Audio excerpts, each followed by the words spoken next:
Okay, now if that last example wasn't depressing enough, the one where a person has $500,000 and is trying to live on $2,000 a month, let's have the even more depressing example of paying off a debt.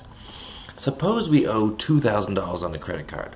That's not so unreasonable, and this credit card happens to charge 18% APR. This is where it gets crazy. You're good luck finding 3% interest on your money in your bank, but it's easy to find a credit card that's going to be charging you 18% APR. If we cut up the card, stop using it, burn it, we don't ever put another thing on this credit card ever again, and we pay off $50 each month, how much will we still owe on the credit card at the end of 4 years? Let me try to go through this a little bit faster. These videos are getting a little too long.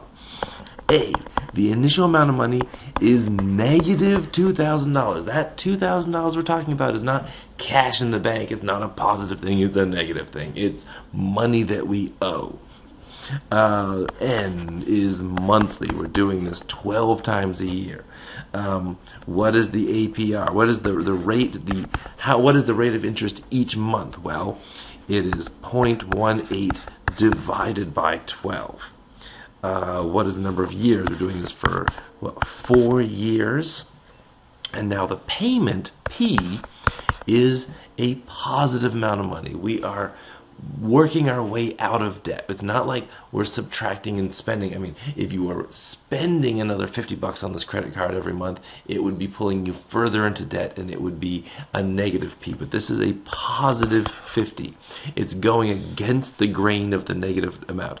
We have negative money. This is trying to pull us out of debt. So, what have we got? We've got F equals RA plus P times 1 plus R to the YN minus P all over R. We plug in our information.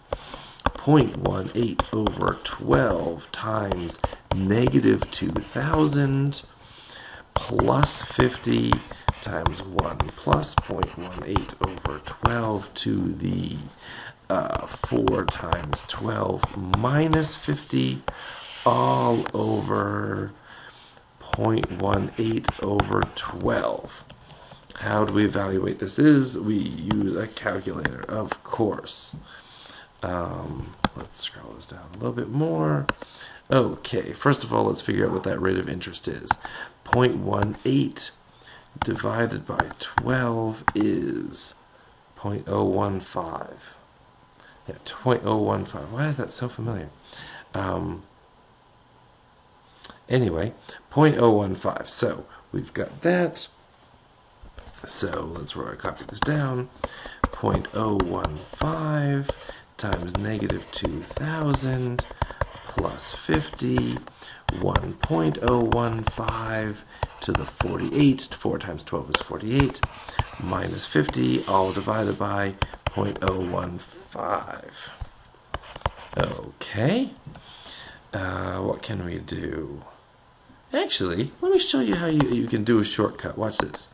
You take that 0.015, you add 1 to it, and then we've got that thing in the parentheses. We raise it up to the 48th power, and we get that number. Oh, let's see, 4 significant digits, 2.0435. 2.0435. I know that's 5 significant digits. I just want more digits. 2.0435. So this is, oh, what the heck? 2.0435. This is what everybody wants to do. 2.0435 is this number right in there. Fine. And watch how you can do. We did a whole lesson on this. I don't have to walk you through every time. I'm going to show you how you can do the whole thing on a calculator in one go. You got that number times, I could even use parentheses. Watch this, parentheses. I want the thing on the left. 0.015 times, and I'm going to have to do 2,000 and then the negative sign. And then I add 50, and I close the parentheses off. And I'm going to say equals. That's everything except the minus 50, and that is the entire top of this equation. And hey, if that's the entire top, I can then divide by 0.015 equals 608.69, rounded up to 608.70. Negative 608.70. This is depressing as anything, because what?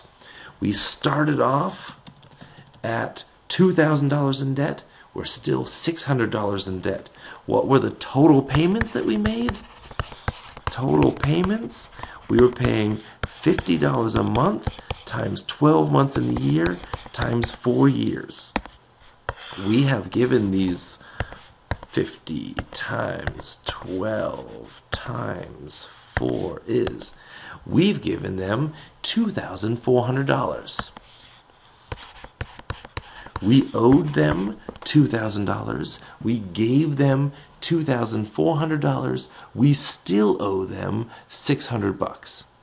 Now, this is a credit card that we stopped using 4 years ago. We've already given them $400 more than they ever gave us, and they want another $600. Looks like by the time we're done, we're going to have paid them at least $1,000 extra, which makes you think that $2,000 that you borrowed from them, in the long run, it's going to cost you at least $3,000 to pay it off. So that's kind of like saying that every time you spent $2, it cost you $3 to pay it back. Every $20 pizza you bought, you end up paying $30 for. Now, you have the luxury of paying it off over the course of 4 years, but this is depressing as anything. This is why you should never just pay the minimum payment. You should always strive to pay the entire thing off every month. If you must, pay it off in 2 months or pay it off in 3 months. But this is not magic money. This is not, as long as you have a balance on that credit card, they are really happy because they're, hey, I said earlier, there's no way you can get 4% interest. You can't get 3% interest these days. These people are getting 18% off of you. And this is why everybody wanted to have people owe them money. This is why back in the early 2000s, they were giving crazy loans away. Oh, you want a house? Take a house, whatever. And this collapsed the economy. So try not to be in debt. Try to get a huge pile of money. Easier said than done, but sorry.